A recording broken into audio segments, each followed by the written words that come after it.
My name is Nickel, oh Nickel, and luckily everything from the last few days is finally settling down now. And if you don't know what I'm talking about, you can check out the video I made called The Overwatch Reddit Scandal. It's been a crazy few days, and that whole situation was written about all over the world. So I just want to move on from all of that. Thank you guys once again for those of you guys that did stick with me during that very intense period of complete randomness. And hopefully as a community, we don't have to go through something like that again. Today, I wanted to talk about something that's actually interesting. The official Overwatch Twitter posted a link with a bunch of stats from the Overwatch Uprising event. So it's kind of cool. They made an infographic going over some of the statistics from the events. And this kind of stuff always draws me in, being able to see all the numbers of how everything worked out. I don't really know why, but it's just kind of cool to see this stuff. And I hope they do this for future events because I have a feeling they won't go back and give us stats on old events. So right from the top, apparently there were 145 million Uprising Brawl matches completed. And I'm assuming that includes both the standard version and the all heroes version, because otherwise I would imagine they would probably break those numbers into two pieces. But it's still pretty crazy to think 145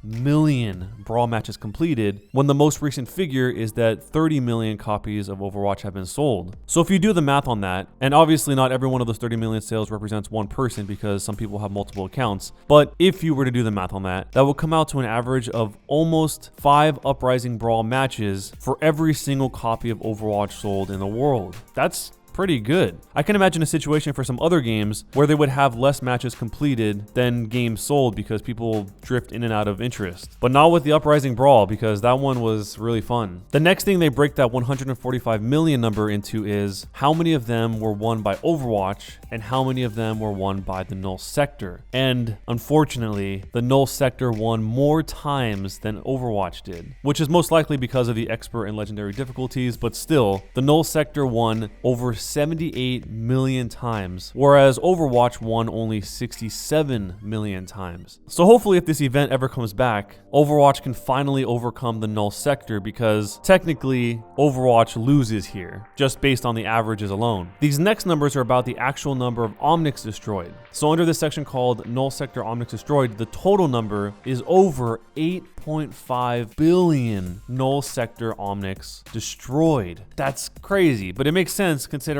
how many Omnics were in each of those 145 million completed brawls. Of the whole infographic, this part right here is probably the part that is the most intriguing to me. And I tried thinking about this for a while, but I don't really understand why the numbers would play out like this. So if you guys have any theories, or maybe there's something really obvious that I'm not even noticing, but it appears people who played PC, in terms of the highest number of Omnics destroyed by a single player, was much lower than either of the console counterparts. So what I mean by that is they have a stat here that's most Null sector Omnics destroyed by a single player in a single game. So for example, if you were Tracer in a game of Uprising Brawl and you were playing a PlayStation 4 and you destroyed more than anyone else on PlayStation 4, that would have meant that 2,360 Omnics were destroyed. Xbox One had somebody who destroyed 2,155, but the highest amount of Omnics destroyed by a single person in a single game on PC was only 1,911. So it's interesting that somebody on PlayStation destroyed more Omnics than anyone on any platform. I actually have Overwatch on PlayStation 4 and I like it a lot, but I don't think I would ever be able to destroy more Omnics on that version than the PC version, but maybe that's just because I'm so inexperienced when it comes to console FPS games. Maybe this person just grew up playing console FPS games like crazy and was able to somehow destroy over 2,300 Omnics.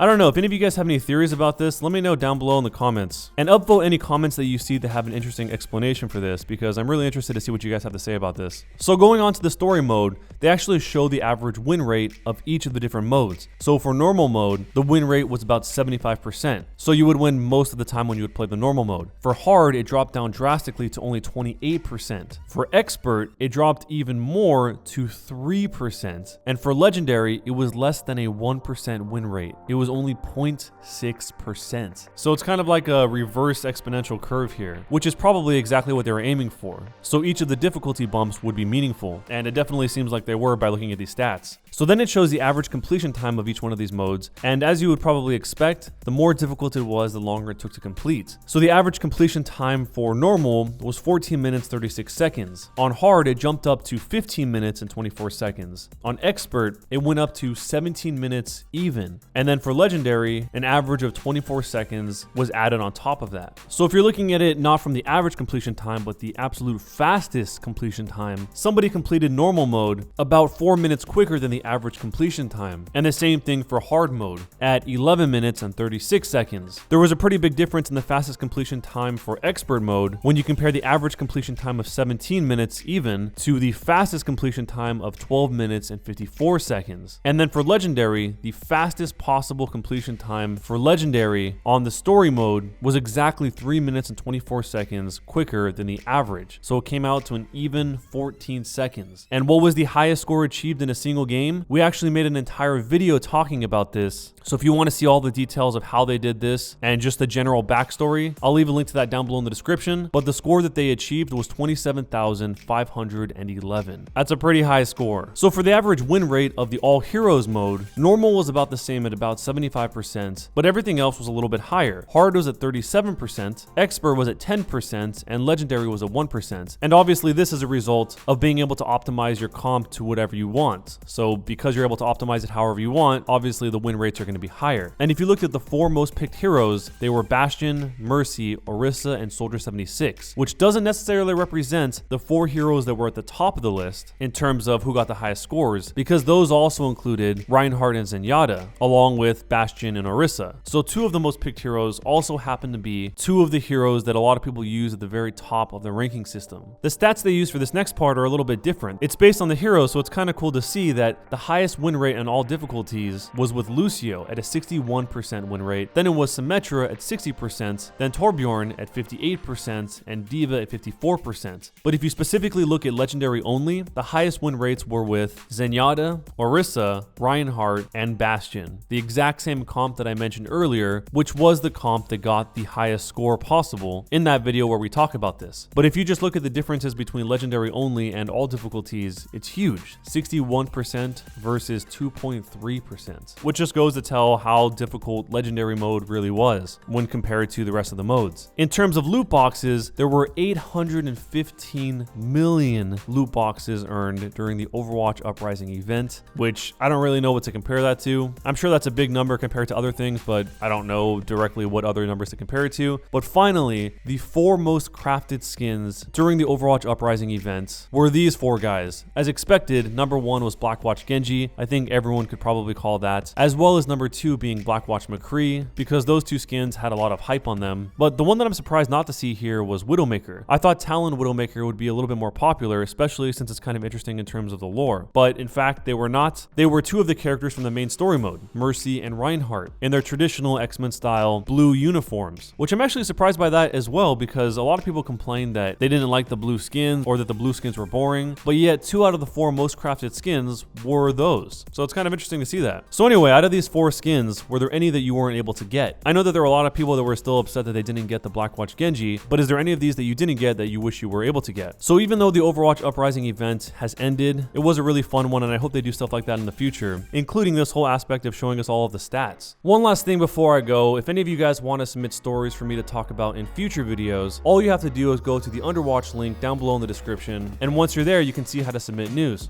There's also a place where if you want to have your gameplay featured here on the channel, you can do that there as well. And that's all for today, guys. If you enjoyed the video, don't forget to subscribe to the channel and hit that bell to turn on notifications.